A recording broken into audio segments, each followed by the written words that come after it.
Forest রিজার্ভের জায়গায় মূল্যবান গাছ কেটে ধ্বংস করা হচ্ছে, অথচ হেলদোল নেই বন দপ্তরের।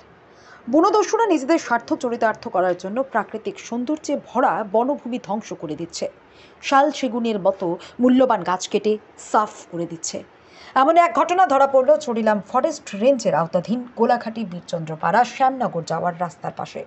এলাকাবাসীর মতে এই বিস্তীর্ণ বনাঞ্চল বন দপ্তরের জায়গায় গড়ে উঠেছিল। বন দপ্তরের উদ্যোগে প্রাকৃতিক সৌন্দর্য বৃদ্ধি এবং বনজ সম্পদ গড়ার লক্ষ্যে এই বিস্তীর্ণ এলাকা জুড়ে শাল, সেগুন ইত্যাদি গাছ লাগানো হয়েছিল। এই মূল্যবান গাছগুলি এখন আর নেই বললেই চলে, আর যে কটা আছে সেগুলিও ধ্বংস করে দিচ্ছে। তবে এই ক্ষেত্রে কোনো হেলদোল নেই বন দপ্তরের কর্তাদের। এদিন সংবাদ মাধ্যমের মুখোমুখি হয়ে বন দপ্তরের ভূমিকায় আক্রাশ ক্ষোভ উগরে দেয় এলাকাবাসী। এখানে বিস্তীর্ণ এলাকা বনভূমি ছিল একসময়, তো এটা ধীরে ধীরে দেখলাম দখল করে ইয়া করলো, কি করলো বাগান। এখন দেখলাম কিছু বাড়িঘর হইতেছে এখানে।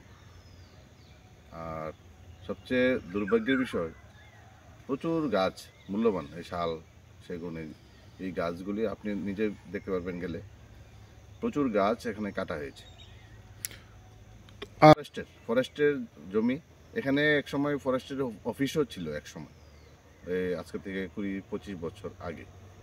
এখন অফিস নেই, তো এই ভূমিটা দখল করছে অনেকে আর গাছ কাটছে। ফরেস্ট দপ্তরের ভূমিকা নিয়ে কি বলবেন? না, তাদের আর কি ভূমিকা, তাই এখানে তো তাদের কোনো নজরই নেই। আগেও একবার এই বাগান আগুন জ্বালিয়ে পুড়িয়ে দেওয়ার চেষ্টা করেছিল। তারপরে এখানে অনেক কিছু অ্যাক্টিভিটিস হয়েছে, বাড়িঘর হয়ে যাচ্ছে, বাগান কেউ নিজে দখল করে নিচ্ছে। তো সরকারি ফরেস্টের জমি দখল করছে, গাছ কাটছে, এগুলি ফরেস্টের ডিপার্টমেন্টের তো কোনো অ্যাক্টিভিটিস এখানে নেই। এটা কোন জায়গা? এটা অ্যাকচুয়ালি গোলাঘাটি গ্রাম পঞ্চায়েতের এখানে শ্যামনগর রোড, এই যে পাথালিবাড়ি পঞ্চায়েতের যে মোড়, এখানেই।